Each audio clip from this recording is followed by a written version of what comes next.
இன்னைக்கு தேசத்தில் ஜெபிக்கிறதுனால தானே கிறிஸ்தவம் வளருகிறது. இன்னைக்கு சட்டசபையில் கூட இன்னைக்கு இருக்கிற சட்டசபையுடைய தலைவர் JCTB பிரபாகரன் அவர் 5000 பைபிளை கொடுத்திருக்கிறார். தெரு தெருவாக வீடு வீடாக கிராமங்களுக்கு போய் பஸ்ஸில் போய் அநேக பைபிள்களை என்ன பண்ணியிருக்கிறாரு, கொடுத்திருக்கிறார். இன்னைக்கு சட்டசபையில் ஓங்கி வசனங்கள் ஒலிக்கிறது. ஒரு ஆமீன் சொல்லுங்க.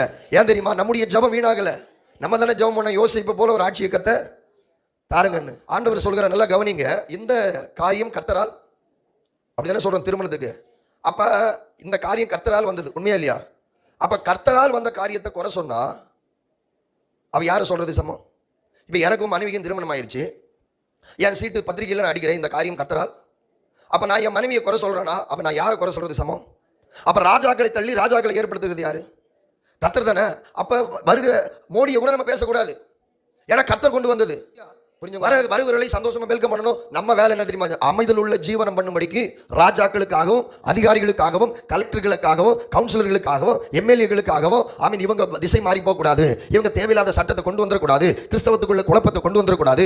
இவர்கள் தேசத்தில் யோசேப்பை போல ஞானமுள்ளமாய் ஆட்சி செய்வதற்கு ஜெபிக்க தான் தவறணுமே தவிர யாருக்கு நம்ம ஓட்டு கேட்டும் போகக்கூடாது, யாருக்காகவும் நம்ம சிபாரிசும் போகக்கூடாது, யாருக்காகவும் நம்ம ஆதரவும் என்ன பண்ணக்கூடாது, கொடுக்கக்கூடாது. அப்படி நம்ம ஆண்டவர் நமக்கு இந்த தேசத்தில் ஒருவர் கொண்டு வருகிறார்னா அவங்கள குறையும் சொல்லக்கூடாது. புரிந்தவங்க ஆமென் சொல்லுங்க.